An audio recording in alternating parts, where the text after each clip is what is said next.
Hello everyone, it is Teacher Yani here, and today I am going to talk about types of crafts according to age. As for today's presentation, I am going to give a talk about introduction, types of crafts milestones, and tips to improve crafts in kids. As we all know, humans are equipped with four fingers and thumbs, which means they can grasp all kinds of objects. The fingers can flex and extend with ease, and the position of the thumb enables opposition, which allows fingers to come together in order to pick up an item. However, babies have to learn how to use their hands and coordinate their fingers to develop these functions. Initially, it appears as if babies do not recognize their own hands are a part of their little bodies. Early on, they may stare at their hands but not yet use them in an organized way. Babies often display a palmar reflex in which their fingers curl around something, usually a parent's finger, placed in their palms. This reflex becomes integrated around 4 months old and is replaced by volitional behavior, meaning the child has to intentionally initiate the action. Now let's take a look at the types of growth. So for the first 4 to 6 months old, usually babies tend to use palmar grasp. The early grasp pattern is characterized as palmar grasp. The object is stabilized against the palm as the fingers curl around it. The thumb does not yet oppose the fingers. Next, at around 6 to 8 months, the thumb becomes more involved in a radial palmar grasp. The object continues to be stabilized against the palm, but is now supported by fingers around the top and the thumb on the side. The radial thumb side of the hand is known as the precision side, meaning this grasp pattern is now more precise than before. As for at around 8 to 10 months old, a radial digital grasp typically develops, in which an object is held between the fingers and opposed thumb. The fingers are now strong and coordinated enough to hold an object without exterior stabilization from the palm. At around 10 months, an immature pincer grasp begins to emerge. A pincer grasp relies on isolated fingers and the opposed thumb to grasp an object. While emerging, a raking pattern may be noted as the child sweeps all fingers to pick up an object. Closer to 12 months old, a fine pincer grasp develops, involving the isolated index finger and thumb to pick up an object with an increased precision. And lastly, pointing grasp. At around 12 months old, finger isolation also enables pointing. This is an important foundational skill for joint attention and communication as your child points to share an exciting sight with you. Next, grasping writing utensils. A pencil or crayon grasp introduce a new set of challenges because now purposeful movement is required once the object is grasped. Consider your own pencil grasp. Even adults may do this differently.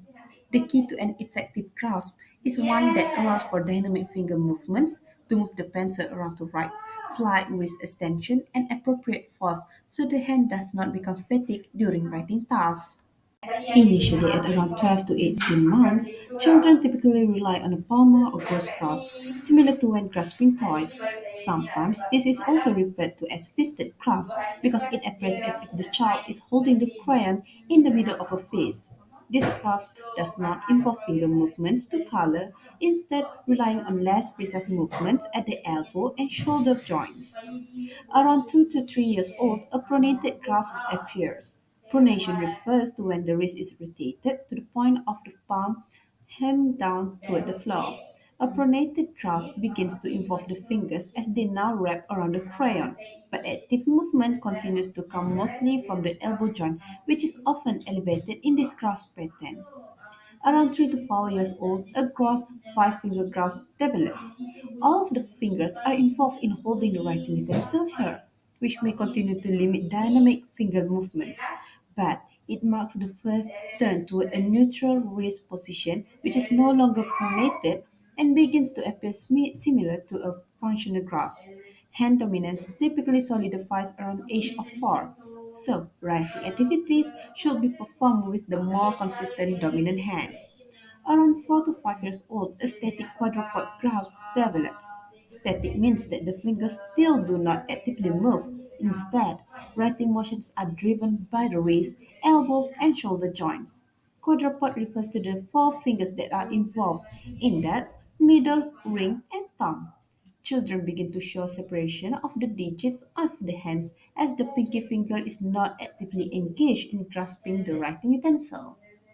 Finally, around 5 to 6 years old, the dynamic tripod grasp develops. Dynamic means that the fingers are now actively moving the writing utensil to produce written strokes. This helps prevent fatigue and increase legibility during writing tasks. Tripod refers to the three fingers involved, which is index, middle, and thumb, as the ring and pinky fingers are now separated and tucked into the palm. It is important to note that many children continue using a quadruped grasp with dynamic finger movements into adulthood. If it is functional and allows them to write efficiently and without fatigue, then there is no reason to push a tripod grasp.